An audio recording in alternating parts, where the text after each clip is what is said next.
অধ্যাপক আসিফ নজরুল আওয়ামী লীগের এজেন্ডা বাস্তবায়ন করছেন, কিন্তু আবারও অধ্যাপক আসিফ নজরুলের পদত্যাগ চাচ্ছি আমরা। এই জায়গায় আমি মনে করি সবচেয়ে বড় নাটের গুরু ছিলেন আসিফ নজরুল, এবং এটাকে আমি বিশ্বাস করি যে আসিফ নজরুল ইনি চিফ অ্যাডভাইজার হতে চাইতেও পারেন। আইন উপদেষ্টা আসিফ নজরুলকে সরাসরি বলছি, আপনি ভারতের রয়ের এজেন্ট। আসসালামু আলাইকুম সম্মানিত প্রিয় দর্শক, আজকে আরো একটি খুবই গুরুত্বপূর্ণ নিউজ দিয়ে দর্শক এই মুহূর্তে আপনাদের মাঝে হাজির হয়েছি আমি। হ্যাঁ দর্শক, এবার আর কিন্তু শেষ রক্ষা হবে না উপদেষ্টা আসিফ নজরুলের, কারণ একে একে তার কিন্তু সকল কুকর্মই কিন্তু একে একে বেরিয়ে আসছে, যেগুলো দেখতে কিন্তু দর্শক আপনারা রীতিমতো একেবারে চমকে উঠবেন, যে কিনা ডক্টর ইউনূস সরকারের ভিতরে বসেই কিন্তু আওয়ামী লীগের পক্ষে কাজ করছে। যার ফলে এখন অনেক বুদ্ধিজীবীরাই বলছেন আসিফ নজরুল হচ্ছে আওয়ামী লীগের বি টিম, যে কিনা গোপনে আওয়ামী লীগ এবং ভারতের জন্য কাজ করছে। দর্শক আপনারা ভিডিওর শুরুতে কিছু অংশবিশেষ দেখে আশা করি বুঝতে পেরেছেন আমাদের আজকের এই ভিডিওটা ঠিক কতটা গুরুত্বপূর্ণ এবং কোন বিষয়টিকে ইঙ্গিত করছে। তাই দর্শক আপনাকে অনুরোধ জানাবো আমাদের আজকের এই গুরুত্বপূর্ণ ভিডিওটি একটু স্কিপ না করে একেবারে সম্পূর্ণ দেখবেন, কিন্তু তবে কিন্তু আজকের খবরের একেবারে বিস্তারিত আপনি ভালো করে বুঝতে পারবেন। তবে চলুন সম্মানিত প্রিয় দর্শক, আপনার মূল্যবান সময়টুকু আর নষ্ট না করে আমরা পর্যায়ক্রমে আগে গুরুত্বপূর্ণ ভিডিওটি দেখে আসি। এই জায়গায় আমি মনে করি সবচেয়ে বড় নাটের গুরু ছিলেন আসিফ নজরুল, এবং এটাকে আমি বিশ্বাস করি যে আসিফ নজরুল হয়তো বা তিনি চিফ অ্যাডভাইজার হতে চাইতেও পারেন এবং হয়তো সুযোগটা নিয়েও থাকতে পারেন।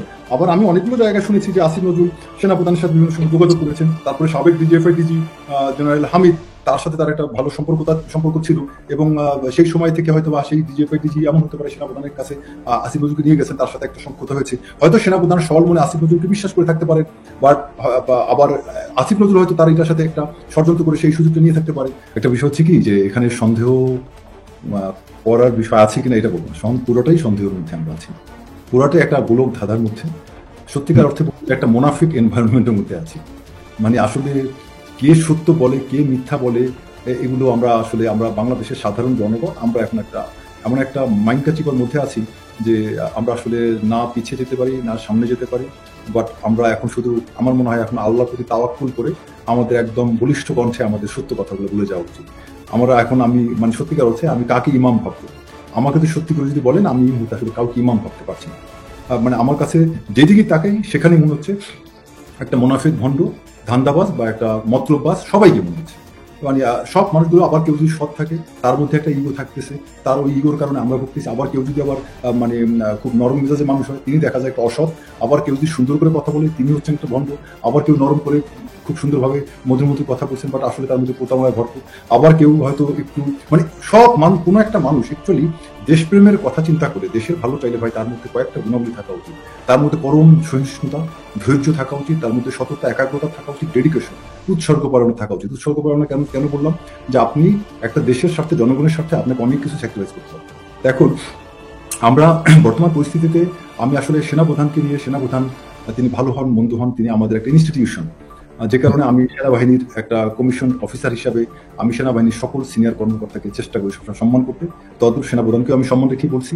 আর আমাদের সেনাবাহিনীর যারা জেনারেল বা সেনা কর্মকর্তা এদের মধ্যে অধিকাংশ সহজ সরল হওয়ার একটা কারণ আছে, কারণ কি আমরা খুব কম বয়সে, যারা আমরা কমিশন অফিসার সাধারণত খুব কম বয়সে আমরা সেনাবাহিনীতে যোগ দেয়, আমরা সেনাবাহিনী থেকে মধ্যে যা দেখি এখানে অনেক সরলতা থাকে, যে কারণে অনেক দুষ্টরা এই যে আসিফ নজরুলের কথাটা আমি আসলে ওই জায়গায় যাবো, সেনাপ্রধানকে যেখানে জড়ানো হচ্ছে বা হাসনাত যে পোস্টটা দিয়েছে এই পোস্ট আমি হাসনাতকে মিথ্যা বলবো, আবার আমি হাসনাতকে একদম ঢালাভাবে সত্য বলতে পারবো। কারণ কি সেটা হচ্ছে যে হাসনাত যে বক্তব্যটা দিয়েছে এই বক্তব্যের প্রতিবাদ সেনাবাহিনী থেকে কেউ করেন, আইএসপি এর বক্তব্য দেয়নি। তো আপনার ঘরের প্রতিবাদ আপনি করেন নাই ভাই, আমি আপনার পক্ষে বা কেন বলবো পক্ষে কেন, আমার পয়েন্টটা বোঝার চেষ্টা করুন। যেহেতু সেনাবাহিনী আইএসপি বা সেনাবাহিনী থেকে কোনো বক্তব্য দেয়নি, আমার তো দায় থাকে না সেনাবাহিনীর পক্ষে একটা কথা বললাম। এখন দেখা গেল আমি বললাম হাসনাত মিথ্যা বলছে, আগামীকালকে সেনাবাহিনী থেকে আইএসপি একটা বক্তব্য দিল যে না আমরা দায়টা স্বীকার করি এরকম ঘটনা করছি, তখন আমার কোনো জবাব থাকবে? ঠিক তেমনি যেহেতু সেনাবাহিনী থেকে কোনো জবাব আসেনি তাই আমি হাসনাতের বক্তব্যটাকে আমি মিথ্যা বলতে পারবো। আর হাসনাতের বক্তব্য দিয়েছে সেটা যদি সত্য হয়ে থাকে সেটা অবশ্যই কনসার্নের বিষয়, এটা অবশ্যই উদ্বেগের বিষয়, এটার সম্ভাবনা অনেক বেশি। কারণ হচ্ছে বিশেষ করে আসিফ নজরুলের এখানে একটা সম্পৃক্ততা এবং তার কনস্পিরেসি, এই বিষয়গুলো নিয়ে কিন্তু ইলিয়াস হোসেন ব্যাপক একটা খুব ডেপথ অ্যানালাইসিস করে কিন্তু কয়েকটা ভিডিও আপলোড করেছে এবং আমি মনে করি সেটা অবশ্যই প্রশংসার দাবি রাখে। তো সেই জায়গায় ইলিয়াস হোসেন যে কথাগুলো গত কয়েক মাস আগে যেটা বলেছে সেটা কিন্তু এটা কিন্তু হাসনাতের যে কথা এটা কিন্তু নতুন কিছু না, এই কথাটির ব্যাপকতা কিন্তু প্রকাশ হয়েছে ইলিয়াস হোসেনের মাধ্যমে। সো সেটার এখন নতুন করে বলা যায় সার্টিফিকেশনটা হাসনাতের মাধ্যমে। কেন? কারণ হাসনাত ওই জায়গার প্রত্যক্ষদর্শী, আর ইলিয়াস হচ্ছে কারো কাছ থেকে শুনে জানার পরে শোনার পরে তিনি ওই একটা ভিডিও তৈরি করেছিলেন, ডকুমেন্টারি তৈরি করেছিলেন, আর হাসনাত নিজে হচ্ছে ওই ঘটনার সাক্ষী। তো তার মানে বিষয়টা অনেকটা মিলে গেল। এবার আমি অনেকগুলো জায়গায় শুনেছি যে আসিফ নজরুল সেনাপ্রধানের সাথে বিভিন্ন সময় যোগাযোগ করেছেন, আর তারপরে সাবেক ডিজিএফআই ডিজি জেনারেল হামিদ, তার সাথে তার একটা ভালো সম্পর্ক ছিল, এবং সেই সময় থেকে হয়তো বা সেই ডিজিএফআই ডিজি এমন হতে পারে সেনাপ্রধানের কাছে আসিফ নজরুল নিয়ে গেছেন, তার সাথে একটা সম্পর্ক হয়েছে, হয়তো সেনাপ্রধান সবার মনে আসিফ নজরুলকে বিশ্বাস করে থাকতে পারে, বাট আবার আসিফ নজরুল হয়তো তার এটার সাথে একটা ষড়যন্ত্র করে সেই সুযোগটা নিয়ে থাকতে পারে। আর এই আসিফ নজরুলের কয়েকটা জায়গায় তার সম্পৃক্ততা, যেমন প্রথম আলো পত্রিকা নিয়ে, ডেইলি স্টার, কিছু কিছু জায়গা নিয়ে ইলিয়াস হোসেন সহ আর অনেকে অনেক লেখালেখি করেছেন, আর আমরা তার বর্তমান কর্মকাণ্ড দেখে অনেক কিছু দেখতে পাচ্ছি যেগুলো অনেক কিছু সন্দেহ অবকাশ রাখে। তো এই পরিস্থিতিতে আমাদের একটা সত্য বোঝা উচিত, যেমন সেনাপ্রধানের কথা বলতে গেলে আমি একটা জায়গায় ওনাকে আমি সবসময় ধন্যবাদ বা দোয়া করবো, সেটা হচ্ছে যে এই পট পরিবর্তন, হাসিনার গভর্নমেন্টটা, আমরা হাসিনাকে উৎখাত করেছি এই লোকটার হাত ধরে। এখন সেই আমাদের খেয়াল রাখতে হবে, আমাদের সবচেয়ে বড় শত্রু ছিল হাসিনা, এবং সেই হাসিনা কোথায় আশ্রয় নিয়েছে? ভারতে। তার মানে আমার দুইটা বিগ স্টেক হোল্ডার আছে, একটা হচ্ছে ফ্যাসিস্ট হাসিনা গভর্নমেন্ট এবং গভর্নমেন্টকালীন সময়ের সেই তার সাঙ্গপাঙ্গরা, তার আওয়ামী লীগ এবং তার সেই হাসিনা পন্থী লোকজন, আরেকটা স্টেক হোল্ডার হচ্ছে আমার ভারত। ভারত, হাসিনা, এদেরকে আপনি পাশে রেখে আপনাকে চিন্তা করতে হবে ঐক্যের কথা। আমরা যদি এখন আমাদের নিজেদের মধ্যে এই কলহটা করতে থাকি, সেনাবাহিনীকে নিয়ে সন্দেহ, সেনাবাহিনী আবার অন্তর্বর্তীকালীন সরকারকে নিয়ে সন্দেহ, এটা তো শেখ হাসিনা এবং এই ভারত চাইবে, আমাদের এটা বুঝতে হবে। আমাদের ভিতরে আপনার ওয়াকারুজ্জামানের মধ্যে আপনি যত প্রবলেম পান, আপনি অন্তর্বর্তীকালীন সরকারের মধ্যে যত প্রবলেম পান, এটা আমাদের নিজস্ব বিষয়, আমি বলবো। কারণ আমাদের মূল শত্রু হচ্ছে হাসিনার রেজিম বা হাসিনার সেই ইয়ারা, আর আপনার সেই মানে যে তার ফ্যাসিস্ট যারা আছেন তারা, আরেকটা হচ্ছে ভারত। দর্শক শ্রোতা, ভিডিও এই পর্যন্ত দেখে আপনার কি মনে হয় এই আসিফ নজরুলকে এই মুহূর্তে কি করা উচিত? এবার চলুন দেখে আসি ভিডিওর বাকি অংশ। আইন উপদেষ্টা আসিফ নজরুলকে সরাসরি বলছি যে আপনি ভারতের রয়্যাল এজেন্ট, এটা আমি বিশ্বাস করি না। আপনি রয়্যাল এজেন্ট নন। আপনি রয়্যাল এজেন্ট হলে আপনি ফেসিবাদী সরকার পতনে আপনার এত বুদ্ধিবৃত্তিক থাকতো না। তবে আমি জানি না সিআই এর সাথে আপনার কোনো কানেক্টিভিটি আছে কিনা, কিংবা জর্জ সরোসের যে ফান্ডিং হচ্ছে বাংলাদেশে সেটার কোনো অংশ আপনি পেয়েছেন কিনা আমি জানি না। আসিফ নজরুল ভাই, আল্লাহর ওয়াস্তে ইতিহাসে আপনার নামটা কলঙ্কিত অধ্যায়কে দেখাবেন না। ব্লগার এবং মুরতাদ বিরোধী আন্দোলনে যারা কারাগারে আছে, এর মধ্যে আমাদের ভাই ফারাবি এবং অন্যান্য যারা আছে, তাদেরকে আমার মনে হয় অবশ্যই আদালতে এনে তারপর তাদের সুষ্ঠু বিচার, যেটা জাস্টিস, সেটা হওয়া উচিত, আমি চাই। আদালতে তাদের মামলাগুলো উঠলেই মামলাগুলো আদালত কোনো ব্যবস্থা নেয় না। এটা তো একটা বৈষম্য বিরোধী আন্দোলনের মাধ্যমে এত বড় কাজ হলো বিপ্লব, সেখানে বৈষম্য করা হচ্ছে আলেম ওলামার সাথে। এটা আসিফ নজরুল ভাইকে আমি দেখতে বলবো অত্যন্ত স্মার্টলি তিনি বিষয়টা হ্যান্ডেল করবেন বলে আমি আশা করি। তো বাংলাদেশে যেখানে 14 কোটি মুসলমান, তাদের আবেগ অনুভূতি যেন আহত না হয় সেটা দেখার দায়িত্ব রাষ্ট্রের।